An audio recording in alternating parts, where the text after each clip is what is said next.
You're listening to V&A Shipping, written and read by J.R. Murdoch. For more information, please visit ofgnomesanddwarves.com.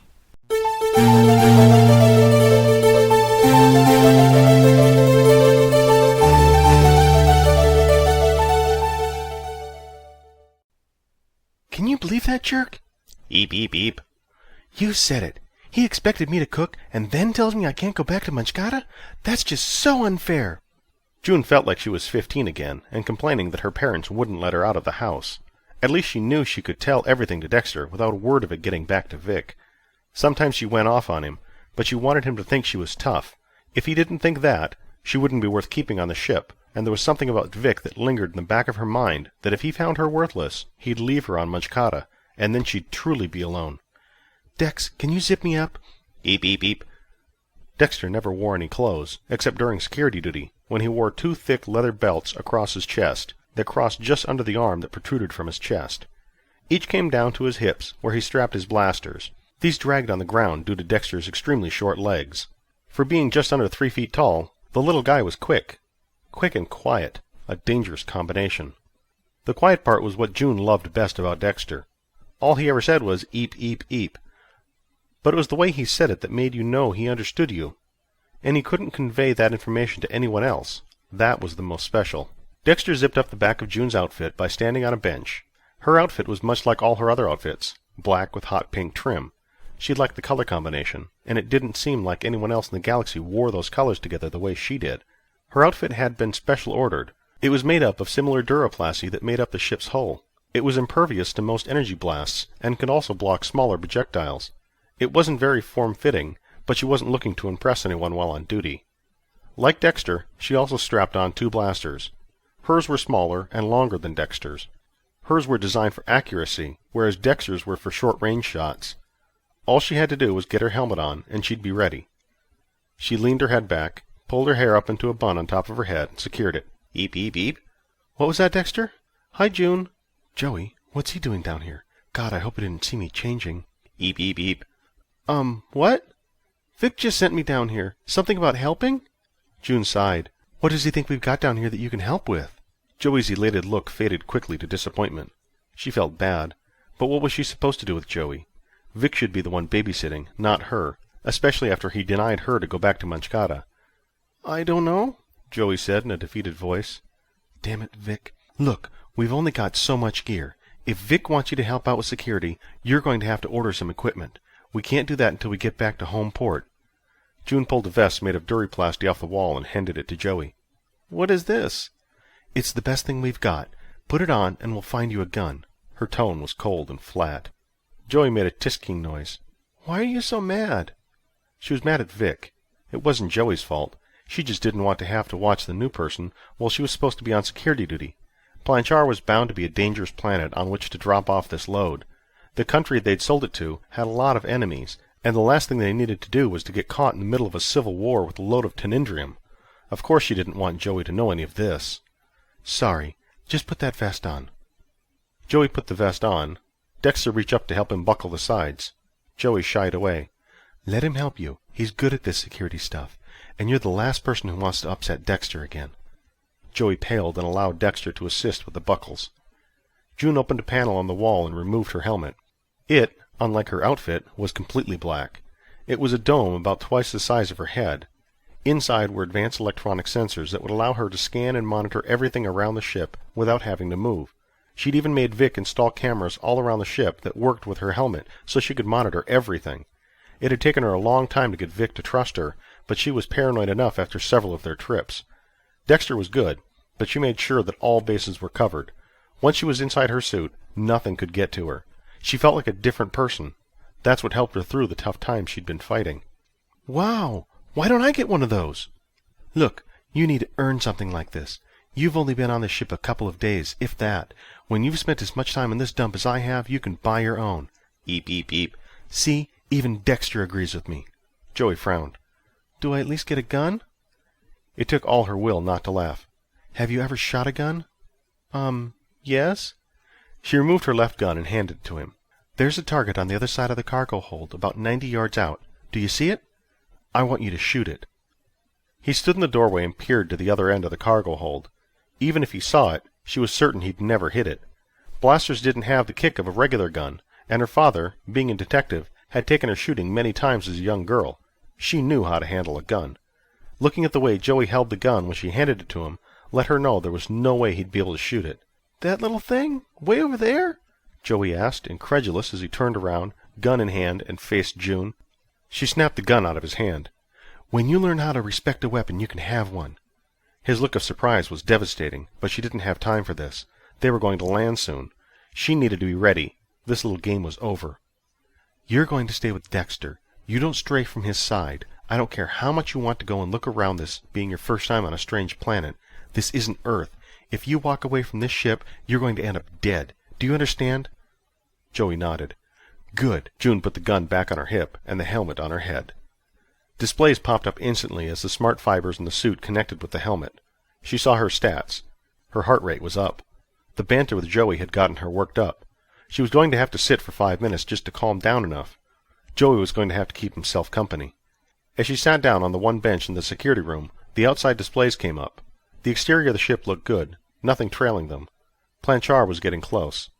Vic should be giving an announcement any time that they were coming in for a landing. She needed all the time to get herself mentally prepared.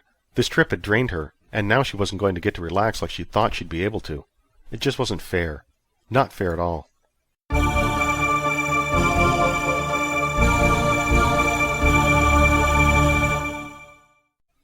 "Sheriff Justice, you're needed on the bridge straight away, sir." B.T. Justice rolled over and looked at the clock on the edge of his bed and groaned. He'd only been asleep for 6 hours. What were they thinking waking him? Hadn't he given explicit orders that he wasn't to be disturbed? He cleared his throat. "This had better be good."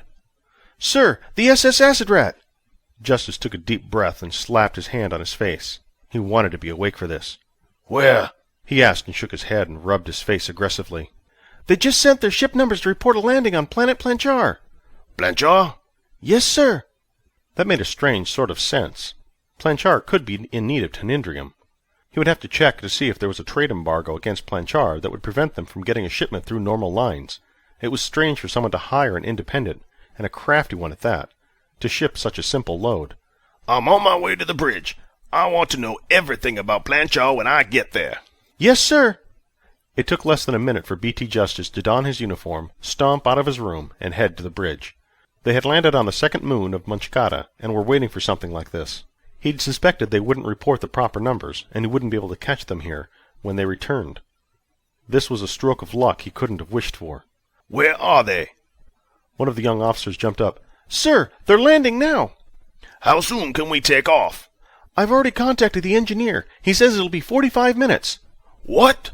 "The engines need to be started up. That takes time." "I know. I didn't order the engines turned off. We need them to be ready to jump at a moment's notice. Who dared turn them off?" "Sir, I don't know." "Just get them started. Now, do we know where they are landing?" "They're landing in the Katamanar province on the main continent. They'll be on ground any time. We have no idea how long they'll be there before they take off again." "I want us off the ground as soon as possible and en route. This is unacceptable, and I will be reprimanding whoever is responsible as soon as we get back to Bomda. Junior! Hamburger!" 45 minutes to restart the engines. This was intolerable. Justice ground his teeth in frustration and clenched and unclenched his fists. Who's responsible for this? Who?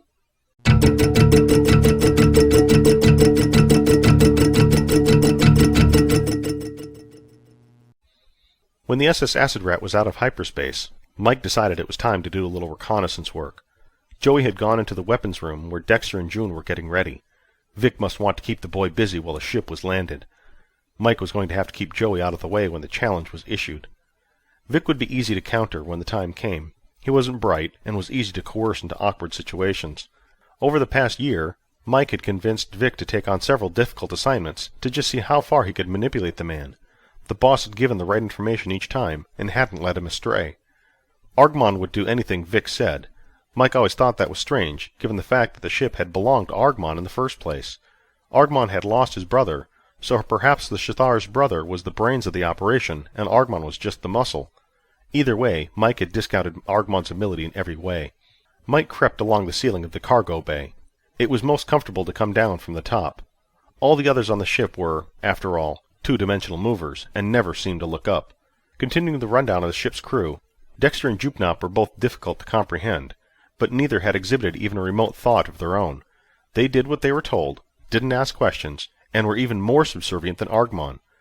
He would just have to make sure Vic gave the right order at the right time, and they would both be out of the way. Then there was Tootsie, the ship's computer. She was polite and liked to follow strict and logical laws, but Vic was able to get her to break those rules from time to time. There was something about her makeup, something that could be used to manipulate to his own ends. He would just have to watch for an opening. And SPX-39, the new robot Vic had bought. That paranoid pile of bolts would be easy enough to scare into submission.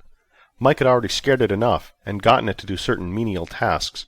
A little more pressure, and he'd soon have it doing anything he wanted, perhaps even speaking to Tootsie. That was an idea, now wasn't it? Mike poked his head down over the top of the room's entrance. June was already meditating. She always did that before they landed. She was more paranoid than SPX-39, but with a purpose. She took steps, and this was the most dangerous thing to Mike's plan. She didn't dislike him, but he wasn't sure she trusted him fully. In fact, on the last job, she had insisted that he stay on board. She had said, "It's for your own protection." But Mike suspected it was that she knew he was anxious to meet with someone. He had been. He was supposed to meet with the boss. If he hadn't snuck off the ship, this all might be over already. Joey looked out of place. Why wouldn't he? He was 1,000,000,000 miles from home, and had never been in space before. The whelp needed to be taken out. Perhaps I'll be merciful and take you out first. Dexter was asleep. Only Jupnop and SPX-39 were missing. They were insignificant anyway. They would be of use later. Much later. They would be landing soon. There was nothing to gain by watching the lost boy Joey stand in the middle of the room and look confused. But wait. Joey! Mike whispered and motioned for the boy to come outside. Juden didn't move. Dexter snored. "What?" Joey asked when he was outside. His expression was worried, and he didn't approach quickly enough. Mike wanted to reach in and pull the boy out of the room. He moved away from the door so Joey would have time to come out of the room. The boy did. Yes?" Mike narrowed his eyes, then opened them wide. He didn't want to look devious. Joey, isn't it? I just wanted to apologize for earlier. I didn't know you were going to get scared of me. I hope you're still not frightened. Joey looked dubious. "No." Great. I've grown so close to the others on this ship. I just wanted to make sure you and I got off on the right foot, so to speak. "Sure, okay." Talkative idiot, aren't you? Mike sighed. So, Joey, do you have any questions? I know June and Vic have probably answered most of the obvious questions about where you are and where you came from. Of course, I couldn't answer those for you. Do you have any questions about the galaxy or this ship or anything? I just want you to know that I'm here to help out. Shut up and stop rambling. "I'm good." Monosyllabic moron. Can't even form a sentence. Well, good. I just wanted to make sure you and I were on good terms. I'd hate to think that my appearance had somehow frightened you. At first it did. I guess being out here in space will just take some getting used to. I mean, I've met everyone on this ship, and it seems like this galaxy is filled with a pretty diverse set of life forms. He can form full sentences. That it is. If you run into any problems, you can always count on me, Joey. I just want to make sure that you know that. Anyone on this ship will do anything for you. I'd be honored if you came to me if you needed anything. Joey's lips formed a nervous smile. "Thanks." Mike started to smile his broad, square-toothed grin, but forced his lips to stay closed. Joey turned and disappeared back into the weapons room. Well, that didn't go well at all. Mike cursed to himself. He wanted to befriend the boy. Hopefully the seed had been planted, that the boy could trust him. At least some of the fear appeared to have been alleviated. That was something. He would have to spend more time with Joey to make sure that seed flourished. Joey could end up being pivotal to the outcome of the boss's plan. Mike scampered across the cargo bay's ceiling. They would be landing soon. The anticipation was getting to him. A year's worth of work with this crew, and it was time for a change. How much longer was the boss's plan going to take? Hopefully this challenge would at least be something interesting, some sort of excitement before he finished and moved on to a new assignment. Mike disappeared, back into the control room.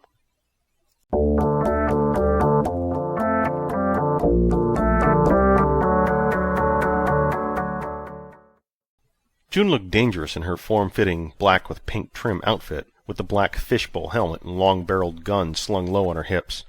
Her look was something of a young boy's sci-fi fantasy girl. Joey hoped she couldn't see him staring. Suddenly realizing that she probably could made his cheeks flush, and he looked away. The gun she had pushed into his hand hadn't felt right, and he was embarrassed that she snatched it away so quickly. Maybe he was a puny wimp, just like Brad, Chad, and Thad continued to say about him. It wasn't his fault, though. He'd never held a gun. Heck, he never wanted to fire a gun. It wasn't that he was scared of them. His grandfather had shot guns. Did that make him more of a man? But then his grandfather had never been in space. No one in his family ever had. Even if they had, they would never be in a place like this. It was difficult to imagine that they were all gone. Not just his family, but everyone. Even his friend Carlos. He couldn't linger on that, though. He was about to set foot on his first alien planet. How exciting was that? Dexter woke up and jumped off the bench he'd been lying on. Eep, eep, eep. Eh? Joey felt like everyone else understood Dexter. Why couldn't he? Was it something they just got used to over time? Eep, eep, eep. Dexter said a little more urgently this time and lunged at Joey. Joey stumbled backwards and fell onto the bench. With his 3 hands, Dexter strapped a belt across Joey's lap, strapped in the meditating June, and then strapped in himself. The speed at which he did this was impressive. Eep, eep, eep. Dexter, if he had a mouth, probably would have been smiling. Maybe it was the tone and how he said things. He did sound satisfied with what he'd done. Just how smart was the little... what had Vic called him? Triped? There was something in those 3 eyes blinking at different times that denoted a deceiving intelligence. The ship rattled and banged. God, seeing a friendly face would make me feel a lot less nervous right now. Vic's voice boomed over the con. I hope you're all strapped in back there. Looks like it'll be a little bumpy going down. This shouldn't take long. I think I can have us on the ground in 5. Just sit tight. We've got a vector for the landing pad. Well, that wasn't very reassuring. 5 minutes? Didn't it take the space shuttle an hour more to land? Could Vic do it in just a few minutes? They were in a ship designed to take off from a planet and fly through space. Of course it would have to be far more advanced than the space shuttle, wouldn't it? Joey tried to keep his thoughts on not dying as the ship jostled and shimmied through the atmosphere of Planchar. He waited for the ship's walls to break apart at any moment, but after what felt like hours, and was possibly only seconds, the vibration stopped. I think we're through the worst of it. Stay belted in, just in case. Vic's voice sounded confident. He'd done this many times before, so the fear that the ship would break apart was unfounded. Dexter must have had some sense as to how it would be when he buckled them all in. Was it premonition that made him seem to act so quickly? There were no more announcements on their way down, until after a thunderous thud announced their arrival on the ground. This load is heavy. Sorry about that landing. Let's get up and get out there. We've got a greeting party, so I need everyone on their best behavior. June unbuckled her belt and stood. When she stood, her voice was electronic and harsh. Dexter, get outside and do a check outside the ship. Joey, stand guard at the base of the ramp. She grabbed a rifle from out of the cabinet. This doesn't work. Don't let anyone know that. I don't expect anything will happen, but at least you'll look important. She shoved it into his hands and strode out of the room. Dexter was already gone. Dang, he was quick. It took Joey several seconds of fiddling with the buckle just to get it unlatched. By the time he got out of the weapons room and into the cargo bay, Vic and Argmon were coming down the main ladder. Hold up, kid. Joey stopped and waited as Vic and Argmon caught up. Vic put his arm around Joey's shoulder. Okay, kid. I want you to try and contain your excitement. I'm sure you're feeling. You know, those butterflies in the pit of your stomach. This feeling will pass. We need to keep a professional image here, so just lay back and don't go far from the ramp, okay? Got it. Now Joey felt those butterflies. They were angry and doing loops inside of him. Great. Just leave the negotiations to me. We'll be out of this in one piece and be on our way. There's going to be a celebration, but I don't think we'll be going to that. I don't want you to get overwhelmed, so if there's a celebration, I may have you stay on ship. That's not fair. Kid, do you really think you can handle this? Of course I can. Joey was offended. Well, if you can't handle it, just hang out near the ramp. It's not a big deal if you don't come out any further. That made sense, but at least he had a choice now. He didn't want to stay back just because he was told. Thanks. June, on the con. Vic put his hand to his ear. She wants you at the bottom of the ramp, now. Better get going, kid. Joey ran on ahead. The ship's exit lay just to the side of the weapons room. Mike was poised at the top of the ramp and looking down. Joey slowed, but hadn't intended to. He wanted to get past Mike as quickly as he could. Even though Mike had tried to make it clear that he was a nice guy, he was still a giant spider. And creepy. Mike smiled and patted Joey on the back as he strode down the ramp. He could hear Mike say, "That's some crowd, Vic. I think it's a record turnout for you." "Isn't it always?" Joey's step faltered as he walked down the ramp.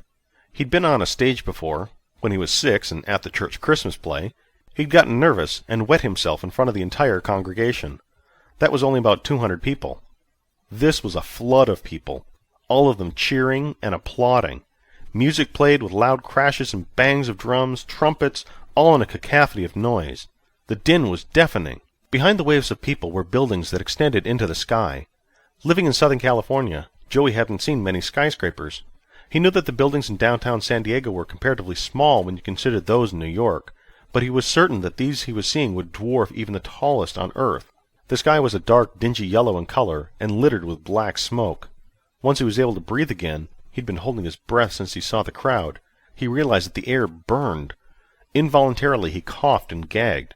His eyes burned. It was pollution. Pollution worse than anything he'd ever faced.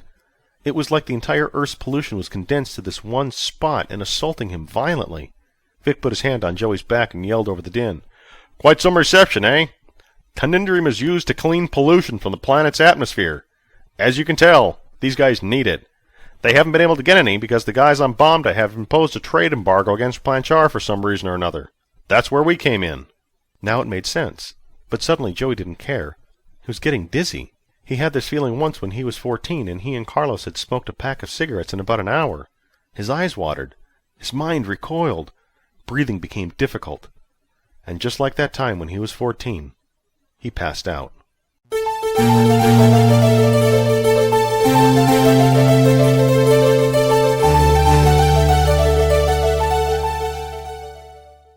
June shook her head as Mike dragged Joey back onto the ship. Vic should have known better.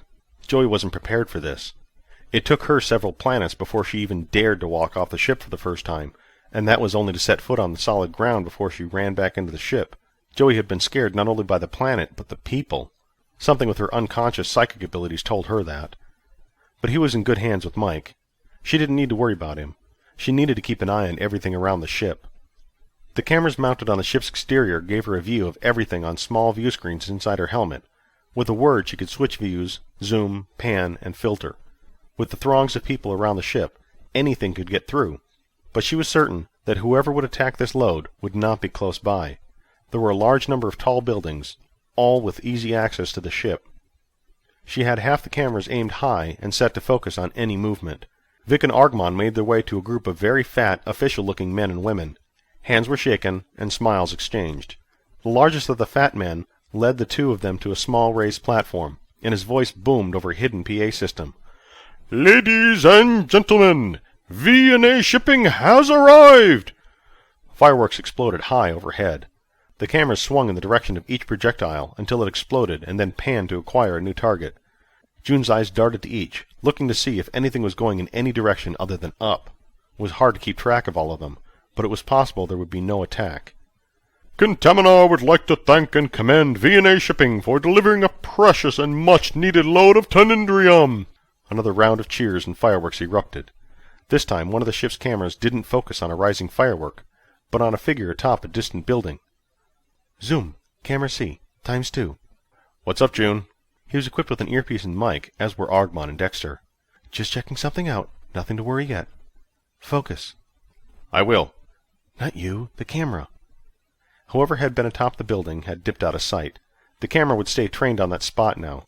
There was no sense in taking a chance of that person popping back up. Vic was given a medal of some sort. Of course he got a medal. He was the captain of the ship, after all. He was the one who needed all the glory. Once the medal was placed around his neck, Vic turned and waved to the crowd.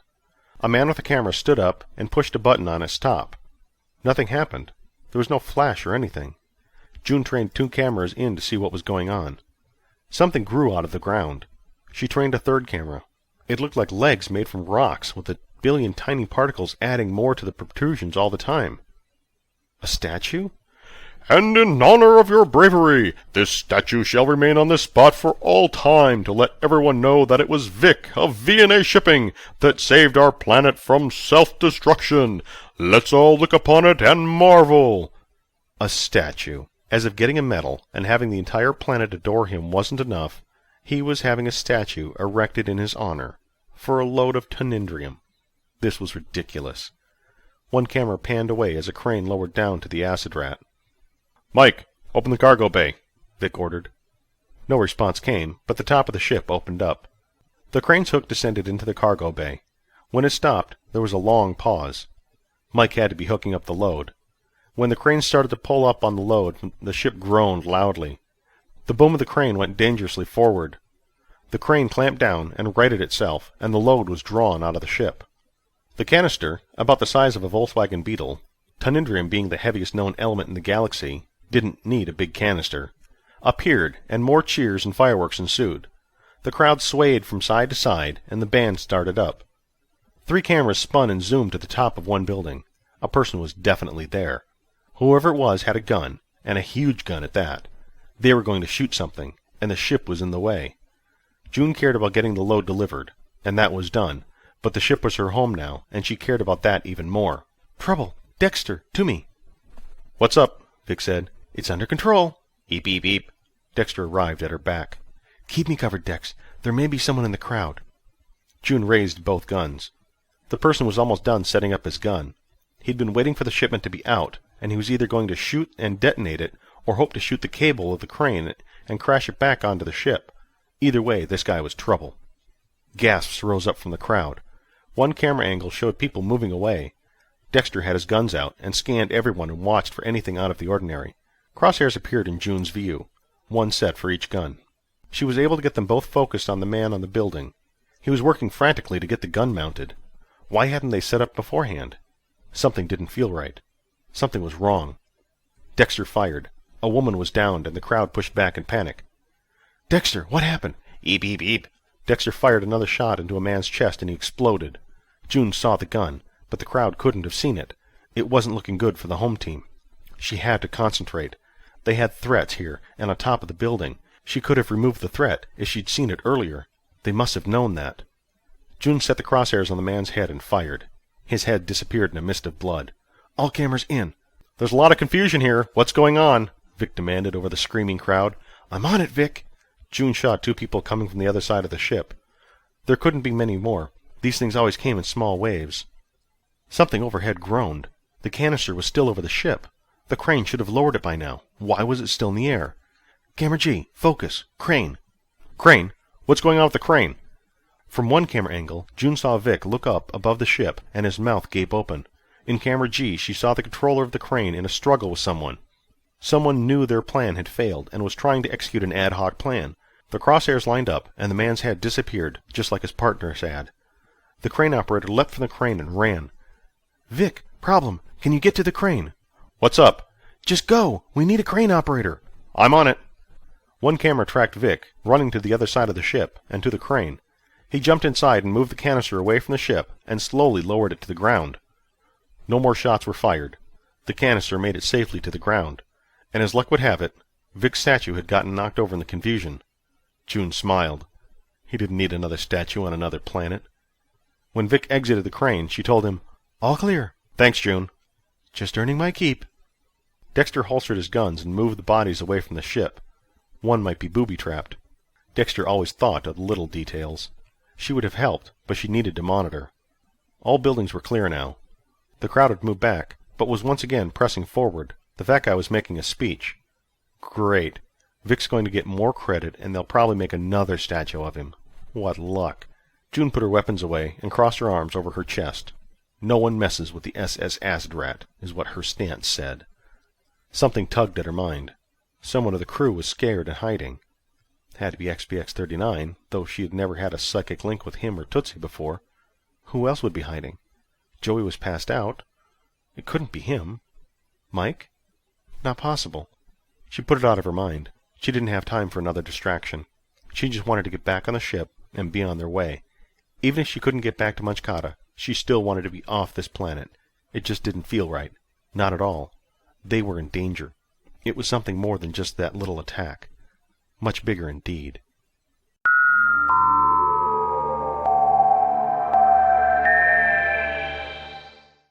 You've been listening to V&A Shipping, written and read by J.R. Murdoch.